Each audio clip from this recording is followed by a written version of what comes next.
para escaparmos da ira sobre os nossos pecados, a ira divina.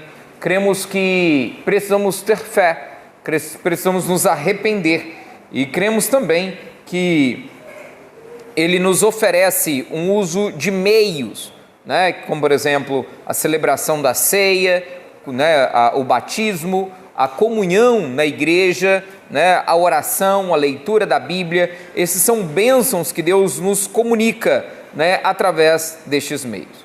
Deus seja louvado por isso. Leiamos agora o Evangelho segundo Marcos, capítulo 1, versículos 14 a 20. Evangelho de Marcos, capítulo 1, versículos de 14 a 20.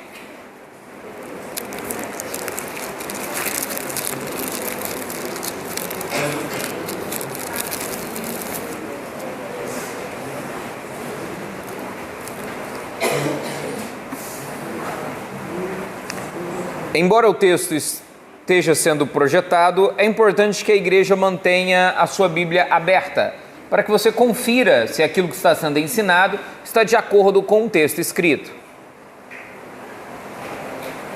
Evangelho de Marcos, capítulo 1, versículos 14 a 20.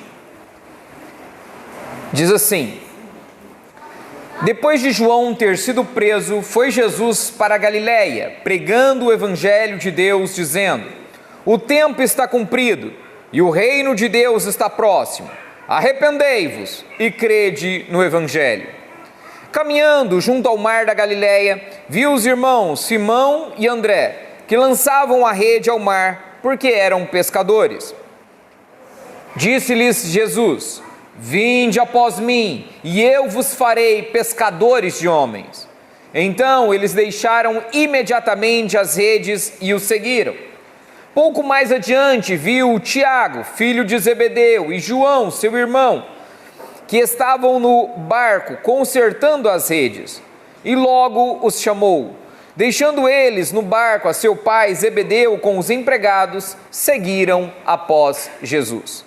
Embora nós tenhamos feito a leitura dos versículos de 14 a 20, nesta ocasião faremos a exposição dos versículos 14 e 15, que eu gostaria de ler novamente com os irmãos, onde diz: Depois de João ter sido preso, foi Jesus para a Galiléia, pregando o Evangelho de Deus, dizendo: O tempo está cumprido e o reino de Deus está próximo.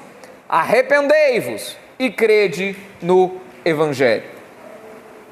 Meus irmãos, todo mês, na mesma data, acontece um pequeno ritual na vida de qualquer adulto: os boletos vencem.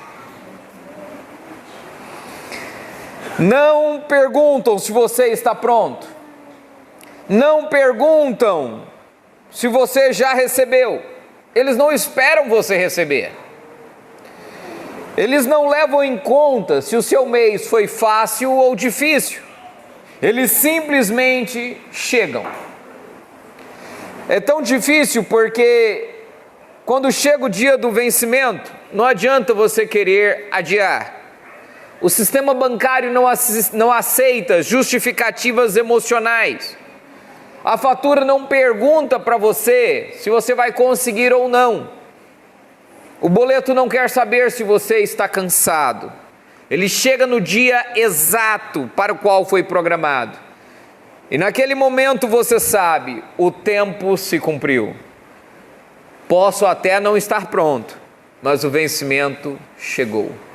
É inevitável, é definitivo. Meus irmãos, quando Jesus aparece na Galiléia e proclama: O tempo está cumprido, Ele está dizendo ao mundo: o prazo de Deus chegou. O tempo marcado de acertar as contas venceu. A data marcada desde Gênesis chegou. Assim como o boleto muda a prioridade do seu dia, a chegada do Messias mudou a prioridade do universo. Aquilo que estava sendo preparado por séculos, profecias, promessas, tipos, sombras, tudo chegou na hora marcada pelo Pai. E meus irmãos, está na hora de pagar a conta. E esta conta não é com um credor humano, esta conta é com o Supremo Deus de toda a terra. Lendo os profetas, quando se anuncia que o tempo chegou, é anunciado sobre uma condenação, uma completa condenação. É anunciado o dia terrível do Senhor.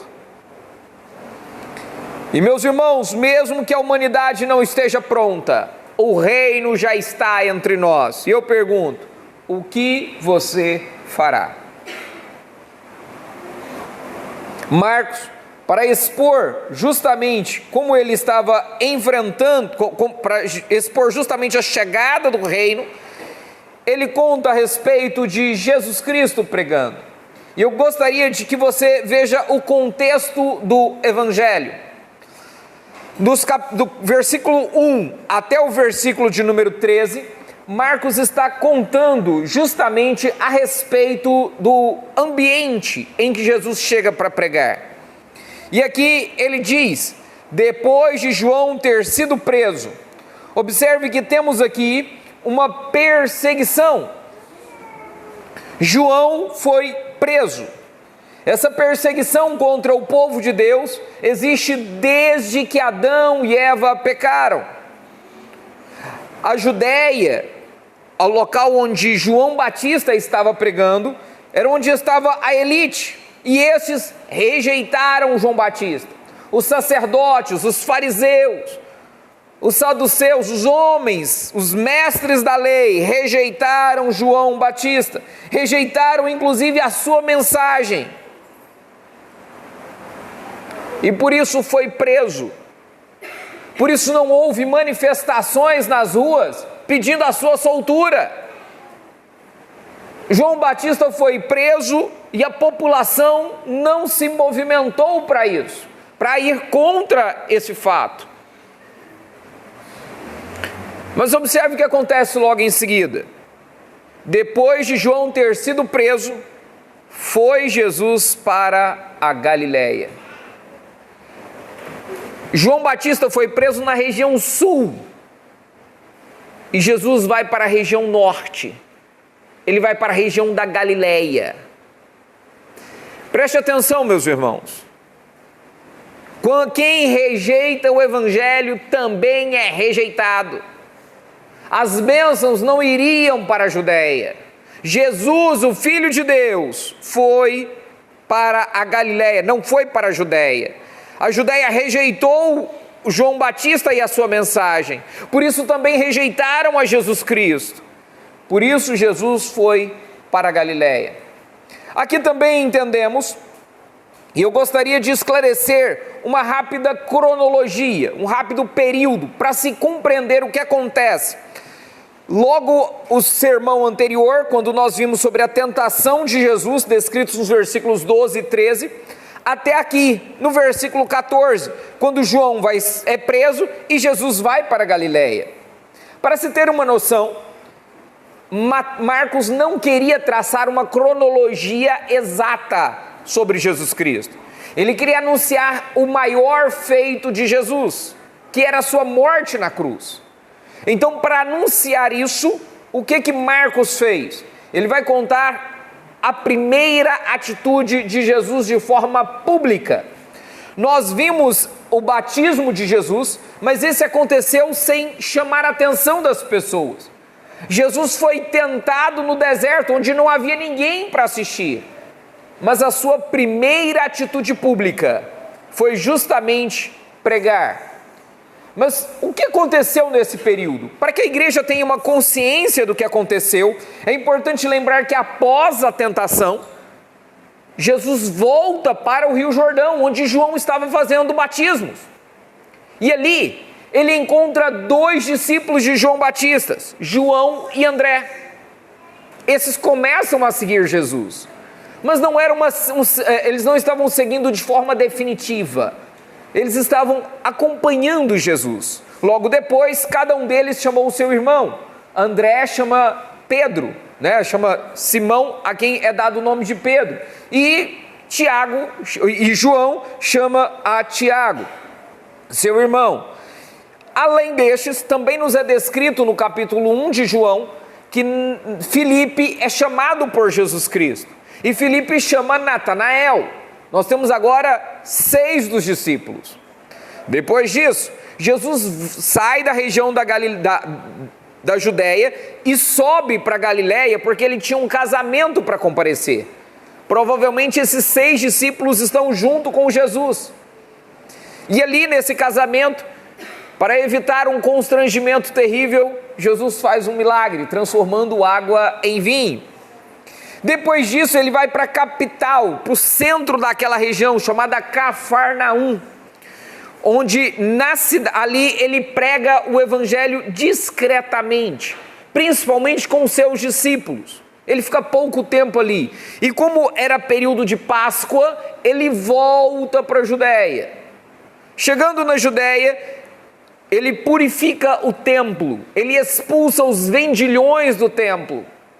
Após esta prática, ele conversa à noite com um mestre da lei, chamado Nicodemos. E então, João Batista é preso. Quando João Batista é preso, Jesus volta a caminho para a Galiléia e passa pela Samaria, conversando com uma mulher, cujo nome não sabemos. Nós vemos que ela tem uma longa conversa com Jesus Cristo. Então, Jesus, chegando na Galiléia, passou a pregar publicamente com o seu ministério público. Para se ter uma noção, Lucas nos descreve que Jesus começou o seu ministério com 30 anos. E então, aqui, no versículo 14, já se passou 1 ano e meio. Então, do versículo 13 ao versículo 14, 1 ano e meio. Muita coisa já tinha acontecido. O ministério público de Jesus é bem mais reduzido do que a gente possa imaginar. E a ênfase de Marcos, Mateus, Lucas e João não é descrever cada detalhe, mas eles estão contando a respeito do que Jesus fez. Isso, para falar do que Jesus fez de forma pública, eles vão falar da sua pregação. Jesus é um pregador. Eu quero falar da mensagem que Jesus proclamou, mas antes é preciso falar sobre o pregador. Observe, diz o texto que ele foi, Jesus, para a Galiléia, pregando o evangelho de Deus e dizendo. Está aqui algo extraordinário. O Jesus, o verbo encarnado, a palavra viva de Deus estava falando entre homens. Ninguém poderia interromper o seu discurso. Meus irmãos, é o próprio Deus falando. E ele estava falando, é algo tão perfeito, é algo tão maravilhoso. Se você perceber bem, temos a palavra viva falando, de forma oral. E tem uma palavra escrita descrevendo essa cena. É algo extraordinário. E o que Jesus faz aqui? Ele prega. Ele fala o evangelho de Deus. Ele se sujeitou a vir a este mundo. Ele veio como homem para falar a homens galileus, homens desprezados, homens que não eram conhecedores da palavra de Deus. Tanto é, meus irmãos, que Jesus não vai para a Judéia pregar. Ele não foi à corte em Jerusalém, ele não vai a Roma, ele vai para a Galiléia. E quando ele começa a falar, ele não fala sobre política, ele não fala sobre educação, sobre economia, sobre saúde, sobre família. Quando Jesus começa a falar, ele não faz um milagre, ele não faz um sinal, ele não faz um teatro, ele passa a falar, ele passa a proclamar. Antes de qualquer outra palavra, o mais importante foi dito. Observe essas duas palavrinhas, versículo 14, pregando, e a primeira palavrinha do versículo 15, dizendo. Essas duas palavrinhas é como se elas estivessem descrevendo quem Jesus é. É como se estivesse dizendo assim: eis aí um pregador. Jesus era o supremo e é o supremo pregador. Aqui Marcos fala a marca registrada de Jesus. Ele não era um milagreiro, ele era um pregador. Marcos apresenta Jesus como aquele que fazia uma pregação contínua, repetida. Marcos descreve aqui que não havia outro discurso no início do ministério de Jesus. Inclusive, é esse discurso que é a base para o discipulado, que nós veremos no próximo domingo. A pregação do Evangelho. Para o discipulado, precisa-se da pregação do Evangelho. Assim, meus irmãos, eu quero dizer a você que você tem que começar pregando para quem quer ouvir. Sabe, lamentavelmente, as pessoas tentam insistir com pessoas que não querem ouvir a mensagem do Evangelho. Acompanhe o que aconteceu aqui. Depois de João ter sido preso, Jesus foi para Galiléia. Se João foi preso na Judéia, Jesus não vai fazer o seu ministério ali. Ele vai para outros. Eu gosto de corrigir Jesus, né? Na minha tolice, claro. Eu insistiria na Judéia. Ali estão as pessoas mais ricas, as pessoas mais cultas. Eu manteria o meu ministério ali na Judéia. Eu vou insistir um pouco mais. Mas Jesus vai para os pobres, para o povo simples, o povo que não tem muito a contribuir. Às vezes nós tentamos tanto com algumas pessoas que nós pensamos assim: é aqui que Deus vai falar. Mas Deus usa pequeninos, fracos, os tolos, para confundir a sabedoria deste mundo. Por isso, quando você for pregar, comece pregando com quem quer ouvir. Inclusive, vai até te animar mais a falar com quem não quer te ouvir. Anuncie. A pessoa não quer, inclusive te rejeitou com veemência, com agressividade, fuja. Vai para outro. Vai para quem quer ouvir a mensagem do Evangelho. Não estou dizendo que você não vai voltar a pregar para esse que rejeitou, mas comece com quem quer ouvir. Mais ainda, medite na encarnação. Meus irmãos, Jesus veio a este mundo. É o próprio verbo de Deus falando. Eu quero que você pense sobre isso. Eu quero te sugerir uma meditação. É sério, durante essa semana, uma tarefinha para você. Anota aí, João capítulo 1, versículo 14. Durante essa semana, eu sei que você está fazendo a sua leitura anual das narrativas bíblicas, eu sei que você está empenhado em algum devocional diário, eu sei que você cumpre cotidianamente a sua leitura das Escrituras, mas eu gostaria de sugerir uma rápida interrupção. Eu queria que você meditasse sobre a encarnação. João 1, 14. Você vai ler o texto, você vai ler cada palavrinha desse texto, com calma, com paciência. Meditar não é apressado. Não dá para meditar com pressa. Então eu quero que você reserve um momento para isso. É algo importante demais para você fazer de qualquer jeito. Aí você vai pegar o texto, você vai ler palavra por palavra.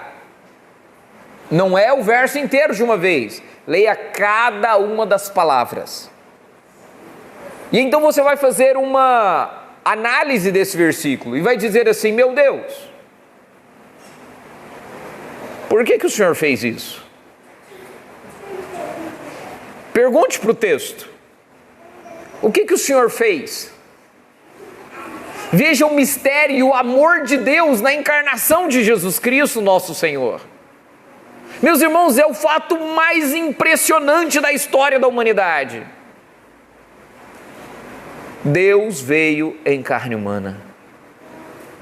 Depois de meditar sobre isso, depois de fazer perguntas sobre o texto e de tentar responder essas perguntas, eu gostaria que você orasse. Você pedisse a Deus, a este Deus encarnado, que estivesse te acompanhando na sua vida diária, naquilo que você tem para viver, naquilo que você tem para fazer. Peça a Cristo, esse Deus encarnado, peça ajuda a Ele. Certamente Ele te socorrerá.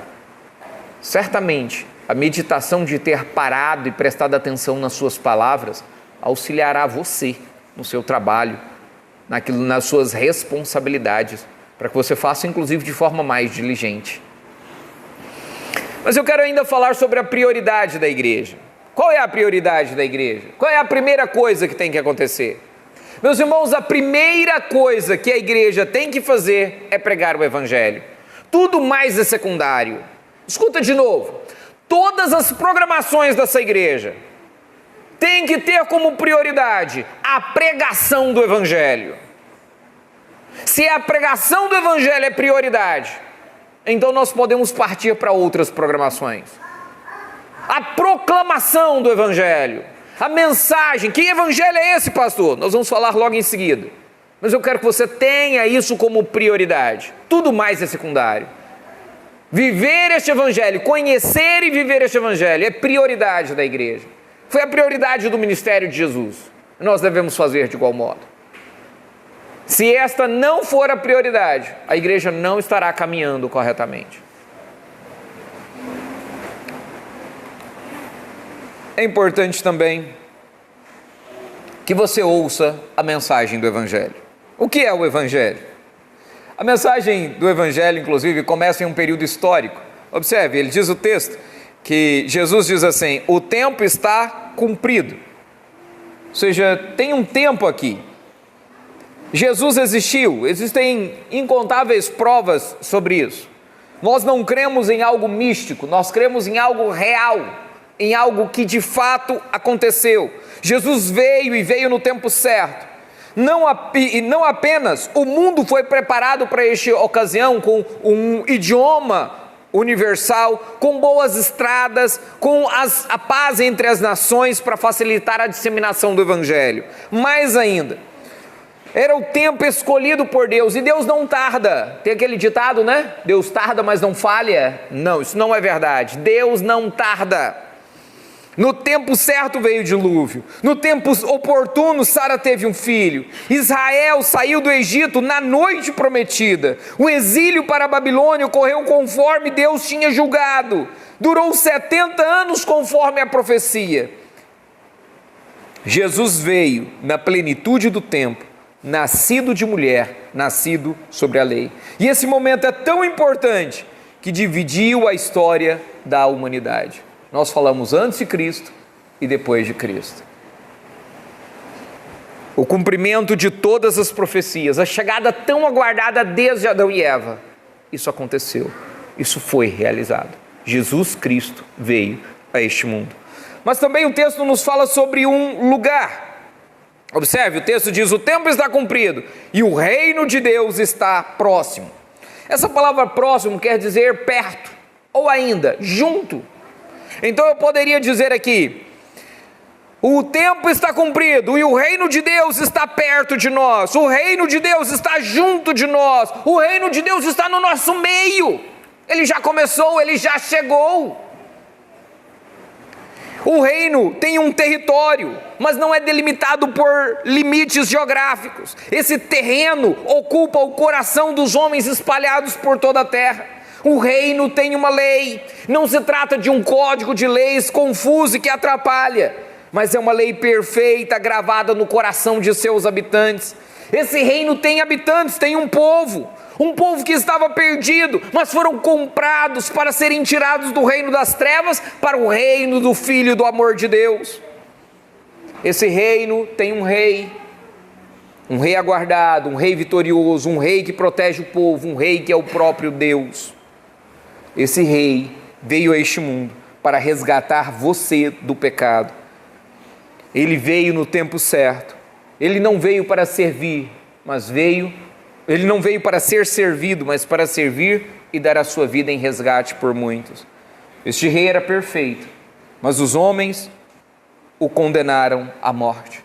E por divina providência, esses homens que rejeitaram o seu governo, o colocaram sobre uma terrível cruz. Meus irmãos, nessa cruz, Deus condenou Jesus pelos seus pecados. Jesus morreu para pagar o preço pelos seus pecados. A obra de Jesus foi perfeita. Na cruz, Jesus fez tudo o que era preciso. A sua obra foi completa para a sua salvação. E o que eu preciso fazer para entrar neste reino? Nós falamos sobre isso agora há pouco. É necessário arrependimento. Por isso Jesus diz: arrependei-vos. Lembra que eu disse que esse momento em que Deus vem à terra é um momento de juízo? Lembram disso? Se o juízo está chegando, o que você tem que fazer? Se arrepender de seus pecados. Presta atenção, para entrar no reino você não precisa fazer nada grandioso. Você não precisa fazer uma coisa gigantesca. Deixa eu te explicar uma coisa, você não precisa fazer nada. Já foi feito. O que você fez? O que você fez foi errar. Sabe como é que você fez para entrar nesse reino? Errando. Você pecou. Não foi o seu pecado que te levou para dentro do reino, mas por causa do seu pecado, agora Cristo, com a sua obra perfeita, te levou para dentro do reino. O que você era incapaz de fazer, Jesus o fez. Presta bem atenção nisso. O que você precisa reconhecer são os seus pecados, a sua incapacidade de chegar aos céus. Esse é o começo do arrependimento bíblico. Reconheça a sua maldade, reconheça a sua impiedade, reconheça a sua perversidade. Jesus não veio para os bons e justos, mas para os perdidos em seus pecados. Reconheça que você nunca chegaria a Ele sem o que Ele fez por você. Olhando para o sacrifício perfeito de Jesus, aí sim, você tem a sua vida mudada. Não é você quem muda sozinho, é Ele quem muda você. Arrependimento é mudança de vida, arrependimento é nojo pelo pecado, é uma insatisfação. Presta atenção aqui, de novo, o que você tem que fazer então? Primeiro passo é arrependimento, mas o arrependimento bíblico não é o arrependimento que esse mundo ensina. O arrependimento que esse mundo ensina diz assim: olha, você não pode fazer isso não. Não é assim? Você não pode fazer isso não. Por que eu não posso fazer isso? Não, porque isso é ruim. Porque isso aí vai dar prejuízo. Você não pode fazer isso porque isso tem consequência. Não é assim que as pessoas ensinam? Isso faz mal, isso prejudica os outros. Não é assim? Esse é o conselho do mundo, não é o conselho da Bíblia. O arrependimento é porque você entristeceu a Deus. O arrependimento é quando você reconhece que o que você fez foi contra Deus. O arrependimento é quando você percebe que mesmo que você não teve consequência dos seus pecados, isso foi contra Deus. O arrependimento começa quando você reconhece que precisa de mudança. Quando você está insatisfeito com a vida que você está levando. E como eu disse, arrependimento não vem sozinho, ele tem uma irmã gêmea, ele vem acompanhado, são os dois lados da mesma moeda, de um lado tem o arrependimento, do outro lado tem a fé. E deixa eu explicar isso aqui. Além do arrependimento você precisa crer. Tem gente que acredita que Deus existe. É bem provável que todos aqui acreditem que Deus exista. Você está numa igreja. Só que isso não te leva para o céu. Isso não resolve o seu problema. O diabo também acredita em Deus. O diabo também acredita na Bíblia, nas histórias da Bíblia. O diabo acredita que Jesus morreu na cruz. O diabo não está salvo. Ele não entra no reino de Deus. Acreditar em Deus não te faz entrar no reino de Deus. Tem pessoas que acreditam no poder de Deus para resolver problemas momentâneos nossos. Por exemplo, tem gente que acredita que Deus é capaz de curar milagrosamente. Tem gente que acredita que Deus faz chover, mesmo após uma estiagem, ou que Deus pare a chuva, mesmo no meio de uma tempestade. Tem gente que acredita que se disser o nome de Jesus, um milagre acontece. Deixa eu te contar uma coisa. É possível que essas coisas aconteçam mesmo. Só que isso não te coloca no reino de Deus. No último dia, Jesus Cristo olhará para essas pessoas e alguns dirão para ele: Jesus, eu fiz milagres em teu nome. E Jesus dirá: eu não te conheço, no meu reino você não entra. Mas existem alguns que acreditam que Jesus morreu numa cruz pelos seus pecados pessoais.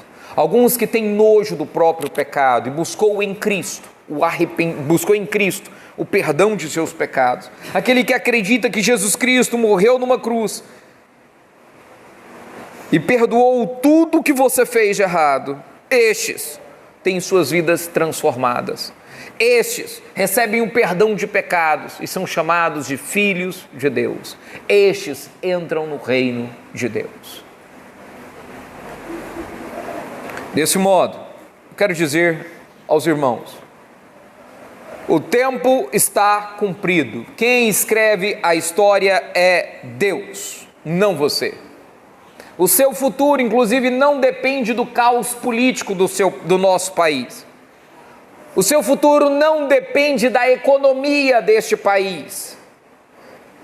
O seu futuro não depende do seu chefe, ou das circunstâncias, ou de enfermidades. O seu futuro depende de Jesus Cristo, o Rei da história. O tempo está em suas mãos.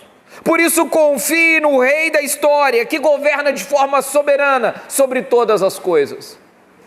Confie em Jesus Cristo. Deposite a sua confiança nas mãos dele. Meus irmãos, observe o que diz o texto. Ele diz assim: o tempo está cumprido, o reino de Deus está próximo, está iminente, a mudança é para agora. Se o tempo está cumprido, a decisão é para agora, o reino já está entre nós, o chamado é para hoje. Arrependa-se imediatamente dos seus pecados. O chamado de Deus é para você. É grave a sua situação diante de Deus. Arrependa-se dos seus pecados e confie na morte de Cristo na cruz, e Ele perdoa todos os seus erros. Não é para amanhã, é para hoje, é para já. O reino de Deus já chegou. O julgamento está às portas. Cristo é aquele que reina sobre todas as coisas, inclusive sobre o seu passado. Ele reina soberanamente sobre o seu futuro. Ele reina soberanamente sobre todas as coisas. Você não precisa conquistar o reino de Deus. Presta atenção, você não tem que fazer nada para entrar. Você deve crer e você faz parte do reino de Deus. É de graça a entrada. Você não precisa viver como escravo do pecado. Você não precisa viver como escravo da sua culpa. Você não precisa viver como escravo do seu medo. Você não precisa viver como escravo da ansiedade. Você não precisa viver como escravo da opinião dos outros. Você agora está no reino de Jesus Cristo. Submeta-se a Ele e tão somente a Ele.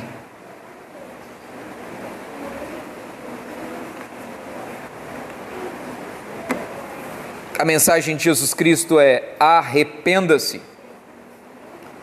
Reconheça que você está errado e que Jesus está certo. Não siga o seu coração, não siga as suas intenções, não siga os seus pensamentos. Siga Jesus Cristo. Arrependa-se. A ideia de arrependimento é você estar em uma jornada para um lado e virar-se em rumo oposto. É abandonar os seus desejos, seguir o que Cristo quer. É não confiar em suas vontades, é não confiar em seus sentimentos. Faz o seguinte, começa devagar. Pense no dia. Eu já tenho dito isso algumas vezes. Às vezes a gente fala tanto para não pecar, não pecar, não pecar, e a gente continua pecando. Então quero fazer um caminho diferente. O que fazer após o pecado? Pecou? Arrependa-se. Pecou? Arrependa-se. Volte-se para Cristo. Pastor, mas eu pequei de novo, o mesmo pecado. Eu estou nessa faz tempo, não saí dela. E eu quero te dizer, arrependa-se. Comece pequeno. Comece com pequenas coisas, pequenas decisões diárias. A primeira, peça perdão a Deus. Pastor, eu nem consigo me arrepender do meu pecado, eu tenho prazer nele. O que eu faço? Confesse isso ao Senhor. Comece confessando. O arrependimento é para hoje, é urgente. Comece confessando. Diga isso para Deus: meu Deus, me dá nojo por este pecado. Eu não quero praticá-lo mais. Eu não estou com medo das consequências, eu estou com medo do Senhor, porque eu não quero te desagradar, eu não quero entristecer ao Senhor. Confesse o seu pecado, você está entristecendo o Espírito Santo de Deus. Confesse o seu pecado ao Senhor e busque ajuda. Peça, se você não consegue abandonar o seu pecado, procure por um irmão mais velho na fé, um irmão mais maduro na fé, para te ajudar na luta contra o seu pecado pessoal.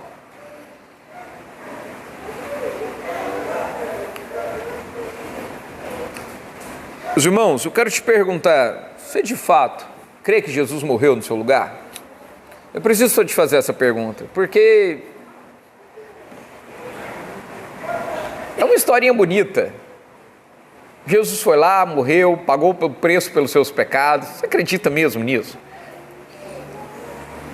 É porque, sabe por que eu estou te questionando? É porque a Bíblia diz que se nós cremos, nós temos nossas vidas transformadas, Deus transforma a nossa vida. Mas se você continua com as mesmas práticas de antes de conhecer Jesus, antes de acreditar nele, então você creu. Você de fato vive aquilo que você crê? Isso mudou o seu modo de enxergar a sua vida? O modo como você lida com o dinheiro, o modo como você lida com a família, com o seu trabalho, o modo como você lida com o pecado, com os seus planos? Mudou alguma coisa? Não, está tudo igual. Eu quero te dizer, arrependa-se dos seus pecados, da sua comodidade, e peça a Deus que de fato gere transformação em sua vida. Os irmãos, ouçam o Evangelho. Antes de responder mensagens, responda a Deus. Antes de ouvir notícias, ouça a palavra de Deus. Antes de tomar decisões, tome a sua cruz. Antes de falar de Cristo para os outros, fala dos outros para Cristo. Deixa eu falar, nós falamos aqui que o que é o reino de Deus? O reino de Deus não é um lugar, mas eu quero fazer de conta que é. Eu quero considerar aqui como se o reino de Deus, tenta imaginar, como se a igreja fosse uma embaixada. Sabem como funciona a embaixada?